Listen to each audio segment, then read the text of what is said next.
এই দেখবেন যারা চুরি করে তাদেরকে আমরা চোর বলি না, যারা ডাকাতি করে তাদেরকে আমরা ডাকাত বলি, যারা ধর্ষণ করে তাদেরকে আমরা ধর্ষণ বলি, আর যারা এই সমস্ত কাজ একসঙ্গে করে তাদেরকে আমরা তৃণমূল বলি। তাই পশ্চিমবঙ্গের মাটিতে ওরা ভালো করে জানে তৃণমূলের জাস্তি গাইলে যা খুশি তাই করা যায়। আমাদের গর্বের বাংলা, যে বাংলার মাটিতে মাথা উঁচু করে আমরা স্বপ্ন দেখতাম, সেই বাংলাকে প্রতিদিন এই তৃণমূল, বিজেপি, আরএসএস মিলে ভেঙে ছারখার করে দিয়েছে। যে বাংলাকে নিয়ে আমরা গর্ব করতাম, যে বাংলাকে নিয়ে জীবনানন্দ দাশ কবিতা লিখেছিলেন, বাংলার মুখ আমি দেখিয়াছি তাই পৃথিবীর রূপ খুঁজিতে যাই না আর।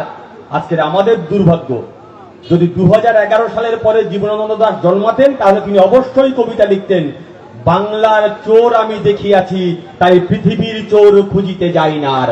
গোটা পশ্চিমবঙ্গটা চোর, তোলাবাজি, ধর্ষক, লুটেরাতে পরিণত হয়েছে।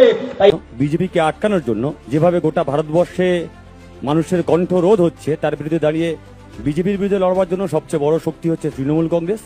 তাই আমি তৃণমূল কংগ্রেসের সঙ্গে এসছি, অভিষেক ব্যানার্জির সঙ্গে এসছি, মমতা ব্যানার্জির সঙ্গে এসছি। আমার নীতি নৈতিকতা বিজেপিকে আটকাবো, ফ্যাসিস্ট শক্তিকে আটকাবো, সেই নীতি। এই যে বলছে না ডিল হয়েছে, হ্যাঁ ডিল হয়েছে। বিজেপিকে পশ্চিমবঙ্গের মাটিতে আটকাবো, বিজেপিকে ঢুকতে দেবো না, এইটাই ডিল হয়েছে আমার। আর প্রতিদিন তৃণমূল কংগ্রেস সিপিআইএম কে বলছে বিজেপির বি টিম তোমার ভোট ট্রান্সফার করেছো, সেটা প্রমাণ করার জন্য মোহাম্মদ সেলিম হুমায়ুনের সঙ্গে বসলেন, সেটা প্রমাণ করার জন্য মোহাম্মদ সেলিম ওয়েলফেয়ার পার্টির নেতাদের নিয়ে এসে আলিমুদ্দিনে মিটিং করলেন, সেটা প্রমাণ করবার জন্য এসডিপি এর মতো প্রকাশ্য সভাতে সিপিএম এর প্রতিনিধি পাঠাচ্ছেন। তো ফলে পরিষ্কার হয়ে গেছে কে কোন ডিল করেছে। দলে দম বন্ধ করা পরিস্থিতির মধ্যে অনেকেই মুখ খোলা শুরু করেছে। হয়তো আমি রাজপ্রাসাদের বাইরে এসে জিজ্ঞেস করেছি, রাজা একটু থামুন, ওই প্রসাদের মধ্যে ঘুমন্ত শিশু জেগে উঠেছে, প্রশ্ন করে রাজা তোর কাপড় কোথায়।